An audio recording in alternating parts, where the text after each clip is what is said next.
John Gustavson, everybody. Shortest introduction I've ever had. Usually I can kind of lounge along and maybe there's a few minutes left, but okay. I'm happy to be here at the convention. I was asked, could I please give a talk? And I thought, since this session here has to do with case histories, I thought I'd take an actual report, get the owners, the clients, okay for me to go ahead and present it for educational purposes, and then just plow through the important things in the report, but try to show how at least I have survived, and as I usually joke, stay out of the IRS prisons. If you come up with an appraisal that is more than 35% off what the IRS engineers think it should be, then you may be charged with a felony. That is a tough one. So, well, I've worked on the other side too, on the IRS side, and I know they don't mean it all that well. They also have engineers. There may be some in the audience right here today. And we're happy that in IIMA we do indeed have members who are, if not current, then former IRE engineers. Case history, actual mineral property, and I chose the same place that Bertrand talked about this morning, the Marcellus Shale valuation in Pennsylvania. Let me see if I use this right. Yeah. So the objectives is to show how I put together a report on actual case history, and in that particular case history here in the Appalachian Range, how in that particular one I was able to follow a standard format, and which items in that format I would bring up here to particularly emphasize the use of the sales comparison approach. First, we'll look at the introduction part, and these three major sections are borrowed by me for many years out of Annex B in the Uniform Appraisal Standards for Federal Land Acquisitions.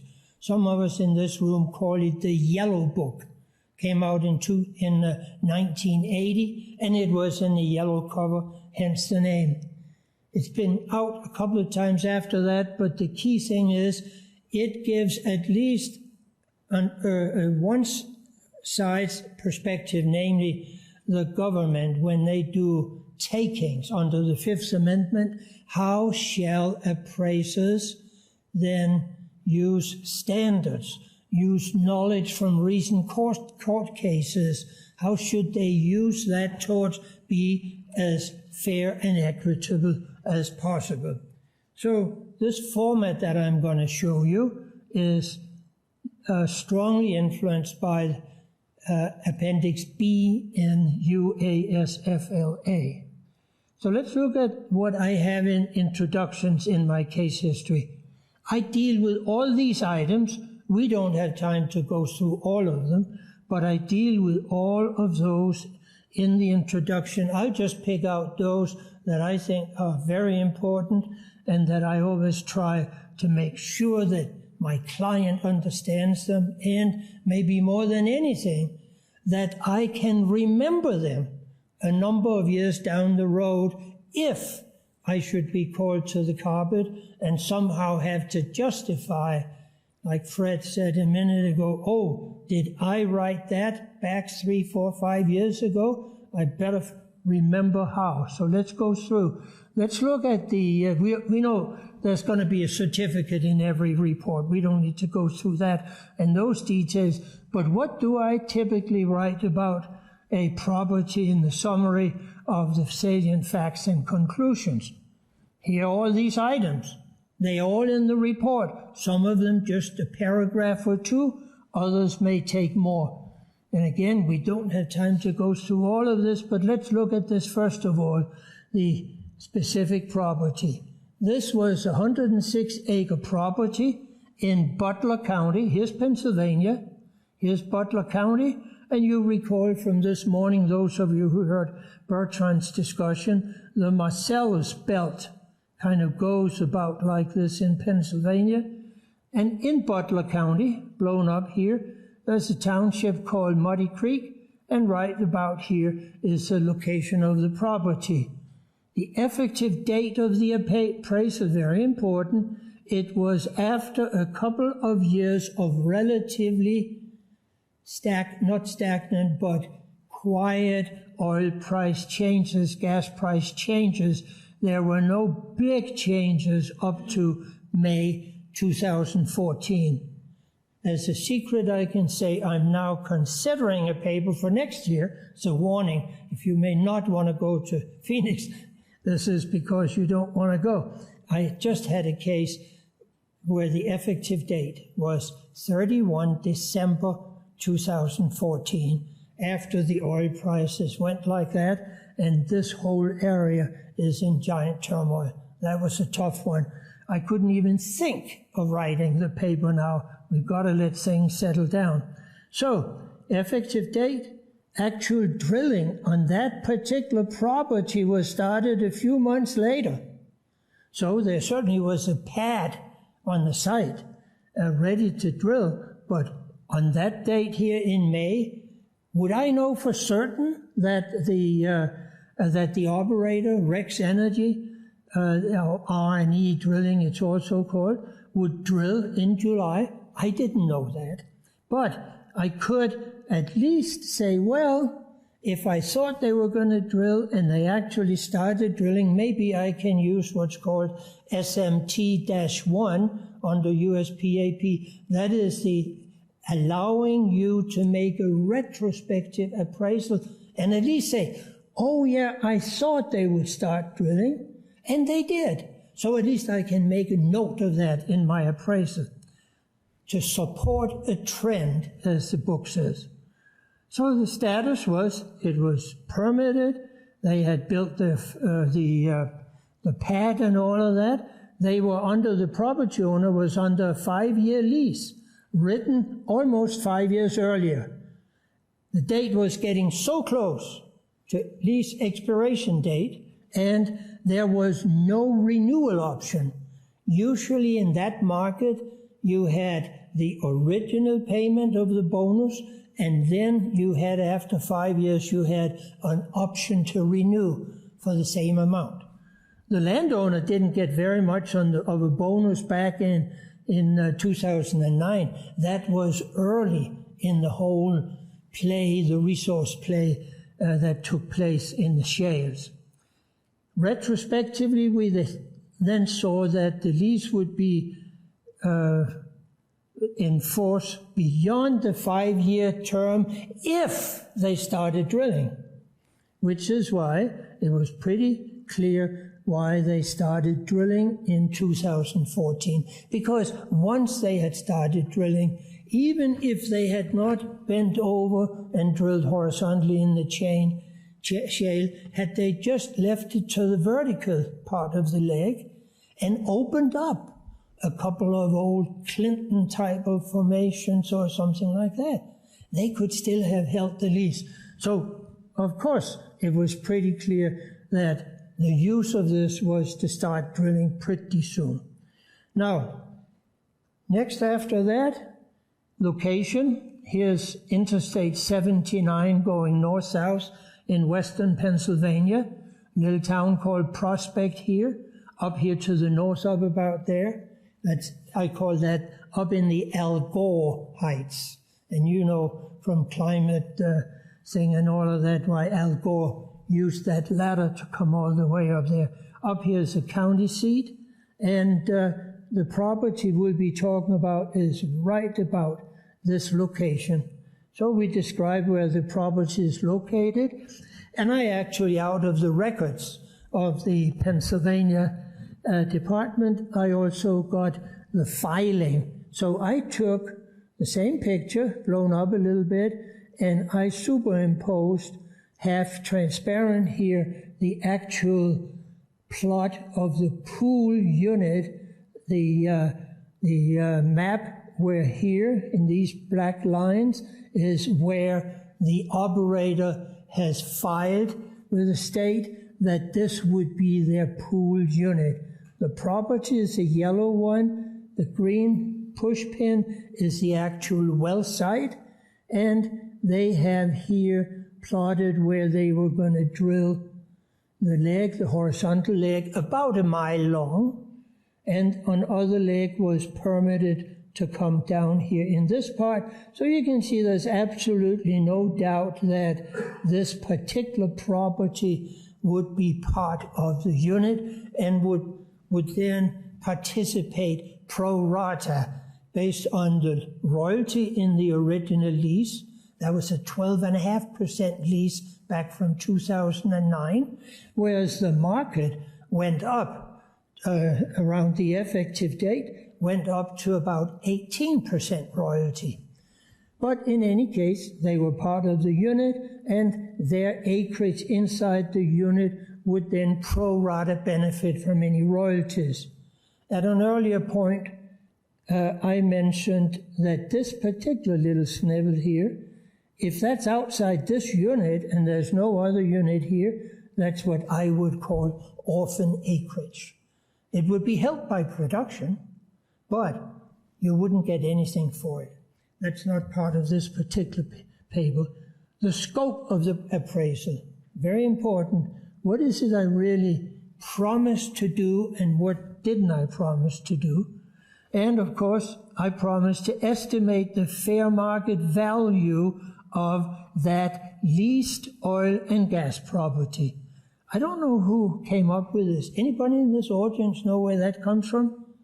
I got it the other day from a former mentee of mine. That was one thing that Fred didn't mention. There's a tremendous advantage of mentoring, because even after you never stop mentoring. Your mentee keeps sending you things. Hey, I thought you ought to see this. I thought you ought to see that. What do you think? It's fantastic communication. So here's a willing buyer, willing seller, and they're both hypothetical. No compulsion to buy. I know the facts and so on. Same on the other side here. So that was my job. Not more, not less, fair market value of the leased oil and gas property. The next thing I also have to put in is the purpose of the appraisal. That's very important. This case here, estimate the fair market value for estate planning purposes. The family that owned the property wanted to skip a generation or whatever and get it into a grandchildren's trust or what have you. So the value had to be estimated. And finally, of course, I put this in self-defense, that I understand that the market value may be treated under prevailing Pennsylvania and IRS regulations for taxes. I know whatever I do, that's what I have to make sure. Meaning, again, 3 years down the road, might be called into that engineers meeting and try to convince that side of the table, why did I do what I did? Intended users is very important. You want to limit the number of users. That may be the lawyers that the subject has, or it may be their accountants or something like that. And then I allow the use of that purpose, but nothing else. And specifically, I don't allow it to be used for federal financial lending institutions in collateral. That is not something that I, as a certified minerals appraiser, am allowed to do. I'm not competent to do such things. Each state has specific requirements under the FERIA, the 1989 Act, as to who can do things like that. And I'm not qualified to do that. So I always put that in to make sure people know I know what my limits are. Okay, next part of the report, the meat, so to speak. What are the facts as of that particular date? And I have these items that I put in there, and we'll take again just the most important ones and show how it went. Well status and timing in that particular area and the particular property. Well, I usually put that in and show that there are many, many, many, many steps in a shale well before you reach production. You may have unleased land over a general shale area, many of those places in the United States, and they probably lease for something like $25 to $50 an acre or so. Or you may have unleased land where, hey, now you know you're getting into a shale fairway, and the lease prices may have jumped up to several $100s. Or you may deal with leased land over a shale fairway, or it may have been unitized, it may have been permitted, wells may have been drilled vertically, no laterals yet, drilled horizontally, not fracked yet, fracked but not allowed to rest and flow back the next year, or something like that, or waiting for hookup, which frequently can happen, because even though we're known as a country in the world with the most wonderful pipeline network for transporting gas, there are still many places where the gathering lines are not in place yet. And then, hey, it may be listed as a producing well, and you look up in the records, hey, I want to see how is that production going. No production reported yet, because there's a time period before the state can demand to get the records from the oil company, and where they can then start publishing it. So you can see there's this long, long thing, and a couple of pictures that go with it. So what is the particular well status in this particular case? Well, we know that we are up here someplace in that neck of the woods. The other thing, I look at history and current market observations. What the action in the area? Is there a lot going on? Is there very little going on? Has Swaco, that's a Shell name back there, Shell Oil used to have a lot of pasture acreage, and then they pull back. What's the present situation on the as of date? And I look at these things here, and let's look at these two first, because they're most important. We're looking at the activities. This is out of a service map. It's marcellusgas.org. Marcellusgas, one long word, .org. And it's a subscription service, but it's very, very inexpensive, and it gives you a first good look. Here again is Interstate 79, as we mentioned, and the little town of Prospect that you saw is up around here in this area, and then the property is a red star, and you can see in this particular map, dated as of the effective date. That's very important. So it's good to download a bunch of maps from your source, or you can go back and ask them about it. But it's good with people like Marty's help here, so on. We keep good track, and we share among mentors, mentees, and so on, because why should you try to take advantage of somebody and let them go and do exactly the same thing? I may not be able to send this one to anybody because it's a paid service, but I can certainly tell them, hey, you can get a good map of Marcellus gas, and oh, you need one from a year ago? Yeah, I think I have one I'll send you. And so that's how we help each other. This is what was noted, that the area is currently being tested. The flags are permits. The little well symbol is, it is in some stages of being drilled. The dollar sign, I'll let you guess that one for yourselves. Possibility in this one up here, Cheeseman, there's a possibility for a deep Utica play. It came in as barn burners about 2012, but after 1 year, not all that much. We're now, 2.5 years down the road, and we still haven't reached cumulative 1 billion cubic feet. So it's going to be tough to pay that one back out of the Utica. Geologically, I'll show on a map, this is strike of the area. To the southeast of this, we have Marcellus Play. To the northwest of here, as we get into Ohio, we have Utica Play. And some places like here, we may have both. So, what are we looking at? We're looking at drilling on the actual property to be commenced. They already spotted as of the effective date, but not more than that. Here's one that's in drilling. Here's a couple of others. We have several permits around. We have within 2 miles, we have the Plesniak well, same operator, Rex Energy, and they have a 6-well pad, and they have already drilled and completed 2 wells, which are producing from the Marcellus.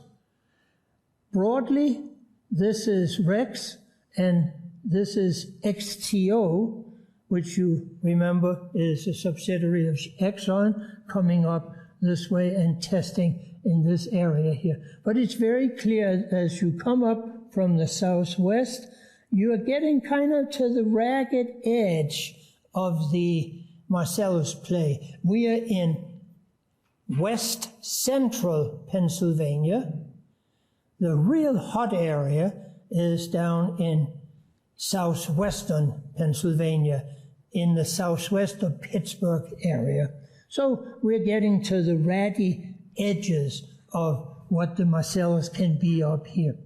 That pretty much summarizes the market look as we have it on the effective date. What about things like mineral estate sale activities? Remember, we have got to estimate the value of the mineral estate, the landowner's minerals. So I think you absolutely would look at what other mineral estates have been sold in the area. Ladies and gentlemen, that's courthouse work. That's the only way you can really get this. Good news, bad news. Half of the counties in this part of Pennsylvania, half of the counties in eastern Ohio are not electronically available. You've got to go there or send somebody you know there. Marty fortunately knows a couple of good landmen in the area and can send them out, or he may have to go himself, particularly as an associate who's really got to learn the ropes, right? So what went on, and we're fortunate because look here, here's a whole bunch of regional buyers that we've found from experience as the buyers of mineral rights over the last number of years.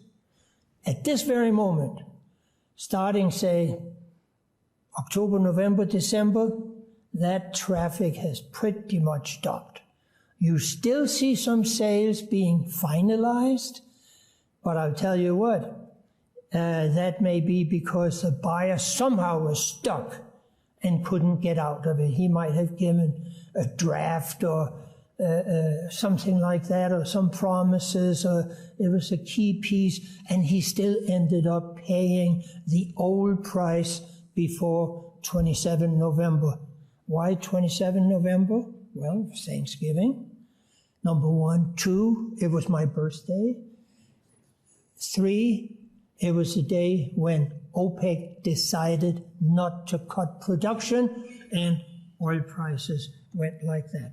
In any case, these companies would be some that you or your courthouse investigator or you on your computer getting electronic access to the records in about half of the counties. That's the grantee names that you would look at in the mineral deed section. Mineral deeds, the grantee index, that's the companies that bought the minerals. You would look up these names and see what kind of hits you got. Well, we got quite a lot in Butler County for Bounty Minerals. They have been buying all over. They're a pretty reputable company. I think it's out of Dallas or something. The reason I mention they're reputable is that I usually check in a little bit. Are these real decent buyers, knowledgeable, willing, and so on? And who do they represent? Is it all their own money? Turns out some of it is their own money, and some of it is money that some of the people actually are oil men in Texas language, and they put their own money into this, and they also have convinced endowments at various universities and so on to invest for the long term in oil and gas with them. Because there are some other types out there, because a buyer might repackage the minerals, syndicate them, go to various stock shows and investor conferences and sell these beautifully packaged things, which may be a bunch of crap, but packaged nicely. And such syndicators might not be really a willing buyer. They have another business that's pressing on them, so we would have to disregard that. In any case, we can be aware of that. So now let's look at what came up in our work. We came up with a whole bunch of actual local mineral sales. So again, here's the subject. Now you're looking at the width of Butler County. Here's a county outline. Slippery Rock up here with a little liberal college. And the subject here was found to be surrounded by a number of actual mineral sales during the prior year and a half to the effective date. So let's tabulate that and see them here. Not going to go through details now, but we list the sales date, we list the seller, and some of the locations. I could fill in these more with a little more work. We list the net acres that they ended up selling, and by back calculation, we came up what was the price for the mineral property on a net acre basis. These numbers were not listed in the county documents. In some counties, they actually disclose the transaction price. In other counties, they don't. But here's the secret. In each county, there is a tax to be paid whenever such mineral deeds are filed. And that tax is usually 3 or 4%, more often 4% than 3%, but you can get lists of what it is for a specific county. And if they then, the dear recorder or clerk, writes in taxes, $212.60, then you divide out by 4, if it's 4% county, and you get to what was it, 100%, and you have the transaction price. And dividing that by the acreage gives you then the unit price for each of these transactions. This was the first part of it. Then the next part then becomes also to be sure to put in the... Am I already running late on that? Sorry about that. You just watch that. She doesn't call me again. Okay. You think it's my wife, right? Okay. The geology and mineralization. Of course, in a mineral appraisal, you have to discuss the geology. Sometimes more, sometimes less. For you here, I'm just going to indicate again, the Marcellus Formation is the primary target, 4,000 feet down farther. 4,000 feet here on this dip line across the Appalachian Trough. You have the Utica Shale, so you can see why at this location in Pennsylvania, why it's cheaper to drill a Marcellus Shale than it is a Utica Shale. So I frequently make reference to various published documents that describes the geology in detail instead of loading the actual geological documents, or even try to paraphrase that in my report. There are so many good websites in these shale-producing shale-producing states like North Dakota, the South Texas part, and so on. So I don't write a lot about it, but I do give this for the lay person, so the lay person or the lawyer or the CPA or whatever can look at it. Finally then, in my report, I then come and I combine all of this and my own subjective observations and analyses into my conclusions. So that's the third part. It consists of all this. Again, we don't have time to go through all of it. I'll take a couple of those things that I consider important. Slightly in contrast to an earlier speaker, I have to say that practically all international standards include the must that you have to determine what is the highest and best use. The IVSC International Valuation Standards specified, so it's not just United States, but I agree with the previous speaker that some places just try to sneak around it. There's a place called United Kingdom. I don't know how big it is anymore. And in the United Kingdom, we are particularly governed by RICS, RICS. It's both for land surveyors and also for geologists and other people, and it also includes mineral appraisers. And RICS does not demand this, but you can take it from me that you always need to first determine the highest and best use. So look at that right here. This slide is known to some of you. I started using it back in late 1980s, early 1990s, when I taught a seminar for many years for the University of Tulsa, which Ed now, my successor, is teaching, among other things, at a little special seminar tomorrow. If anybody's interested, you can talk with Ed afterwards. It was a 2-day seminar. Ed has compressed it to 1 day for tomorrow because it'll be minerals appraisers who will be there. And bottom line on it is really, I use this to show people how value of a property increases from the raw land to the producing well. We all know that. But I also wanted to show how there are two parties, at least two parties, who are sharing that ownership. There is the dark blue, that's the landowner, who has leased out the property to the oil or mining company, the leaseholder. And as time goes on and the property changes higher and higher best use towards production, the ratio between the values of these two parties changes. I think it's clear that the endpoints speak loud, because once you have a producing well, it's the lessee, the oil company, that has most of the benefits. That's the time when they reap the rewards out of their working interest income for all the risk they have taken, for all the capital they have invested. So part of the overall property, theirs is now about 80%.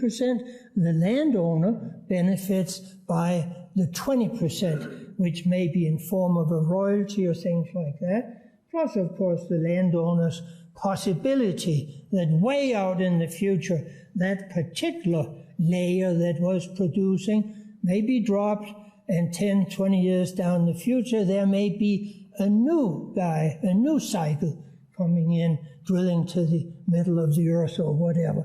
But in any case, I use this to demonstrate typically what is the value as we go to the right, and also the relationship. Here for this Marcellus example, I put the property into an undeveloped, I use the term direct offset, and I'm not going to discuss with reserve engineers if this is really an offset in true SPEE language. But you know we're in a relatively uniform shale. You know there was a producing well a couple of miles away. You know we have one mile laterals and so on. So I put it just about here. Then having done that, I asked myself as the test, am I really sure then that the maximally productive use is completion of development and probable ensuing production? Yes, that's what I think it is. Why? I always go back to the 1934 Olson case. The Olson case held that that use is either an existing use on the date, the effective date, or one which evidence shows to be reasonably likely in the near future. I put the underline there. It's got to be something. It cannot be something that, oh, maybe I'll lease it out, maybe it'll get permitted, maybe 10 years from now they'll come and they'll get a producing well on operating mine in on it. It's got to be reasonably likely in the near future. That holds true for this case, so I feel I'm okay. Now, which approaches should I use? I told you this particular paper would focus on the sales comparison. Here are the sales I indicated to you before, but I put some geology into it because I looked, here's the area and the property. You can see the strike of the area, the geological strike is from the southwest to the northeast. So what I did, I said, well, these sales that I found, they kind of group a band here and a band there.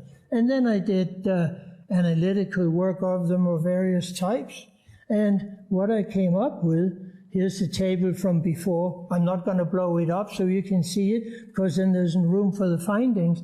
I found out that low value was this number, the high value is this number, so here's my range. I found the mean to be about $4,800 per acre. I did a statistical test. I said, well, if it's outside the mean plus or minus 2 times the standard deviation, then it's probably anomalous and I should exclude it, but both the top and the bottom values of the range were within that limit. So I said, hey, I can use this whole population if I wanted to, and I could go forward with this. I also, however, looked at the western part, the western band, where the actual property was located. I've outlined those in green here, the Cherry Township and the Muddy Creek Townships.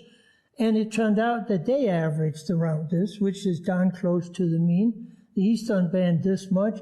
So I drew immediate, by pairing, as real estate investors call it, I immediately determined that I did not see any east-west difference in the population. So I located, therefore, I just stayed with the western band, and there were 4 sales there. Here we have them.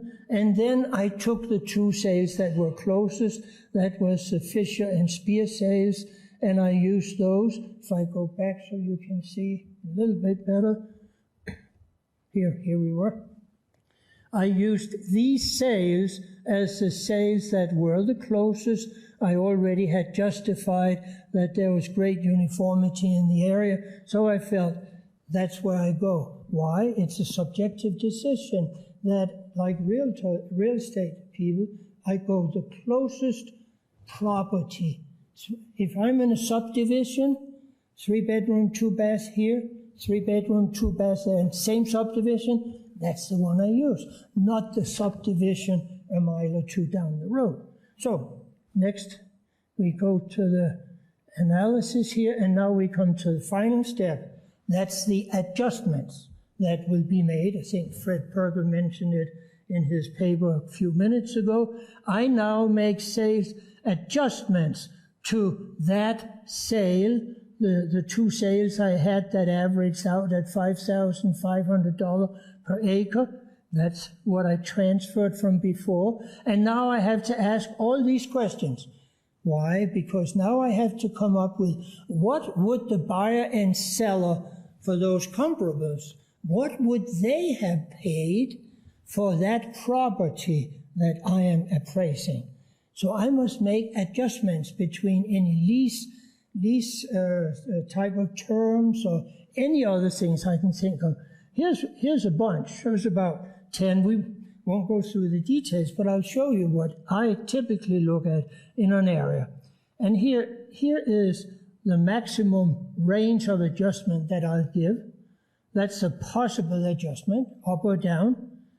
and here's the actual adjustment that I give it. So I said, was there non-residential surface use? Because if there was no residences, just forestry on the top land, hey, that's worth more to an oil developer to go into an area. So I would have given it 10. But the property I appraised, 106 acres, did have some residential use for the owner. Was it near production? Less than a mile, because then I would have bumped it up by 10%. Well, it wasn't, so it didn't get it. Was it remote from production, which I said is production more than 3 miles away? No. Production was 2 miles away, so it fell neither into adding nor subtraction. Was there permitted well located? Yep, so it gets that. Because the two comparables that I related to earlier, they did not have a permitted well on their property. So consequently, the buyers would have paid more for this particular property. Then I go into the pooling. Some of you may know that the old leases in Pennsylvania and Ohio, Appalachian, they typically limited pooling to more than 160 acres. Or was there pooling in the interim years allowed up to 640? That's a more modern time. Or did it allow all the way up to 1280, which is a modern time?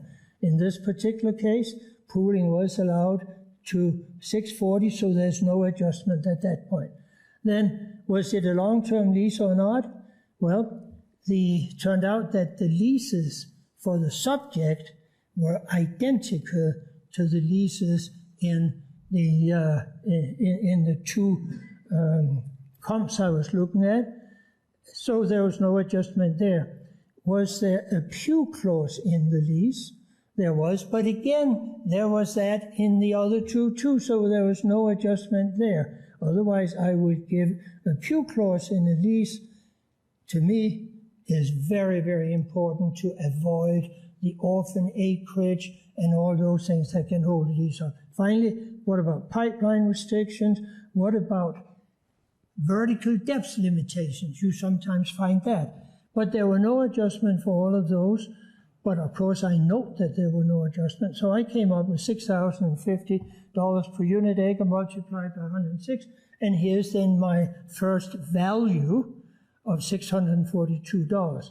Finally, I then said, I can't use risk-adjusted DCF approach because this is what the IRS uses to determine fair market value. You must have all of those items there. Otherwise, the IRS sees it their right to reject it. It's too speculative, they say, and you cannot count on it. I would have had difficulty doing a DCF approach, even if there's one well a couple of miles away, because lack of information filed with the state. You cannot really do that, and these shale wells, you don't really know where they're going to go until you've had a couple of years decline curve information. So basically, forget that one. So I finally ended up, just for comparison and support, looking at the lease bonus method. Sitting here next to Ed Moritz, who has one of the famous papers relating to lease bonus methods. And in looking at that, I found that it's used in areas of active leasing market. Yes, it was that. Lease bonus in the area showed about $3,250 per acre. That was an average number that's come up. Also, you talk to landmen, you do interviews, this and that, and you come up with some, what did over the last year, what did unleased property go for? And then for shale properties, I use a multiple of 2 as a rule of thumb. 2 times the lease bonus is a value. I got that, and there is a long, long article about justifying 2. Many of you in this room will say it should be 2.5 or 3 as a multiplier. But these are shales, and the shale have a totally new history. You can read that in this particular location down here where there's a substantial part about it. And Matt, do we have something in the newsletter about that too? Okay, good. Okay, so that came up to 690,000, and the final step, always in an appraisal, is reconciliation. That, see you later, Lowell. Sorry I didn't have time to say hello. Okay. Lowell is more interested in copper anyway, right? I'll do what I can to get the prices up. Okay, so here, reconciliation. Consider each approach, and then we had these two approaches. I found that the comparable sales approach by far was relevant and reliable. If you testify in court or something like this, use the terms for your observations or your thinking that to you it's relevant and reliable. That's straight out of the Daubert case that may be used by courts to either show you're a total idiot and your report should not be relied on. Make sure that your findings are relevant and reliable, and I reconciled it then to $650,000. Thank you very much.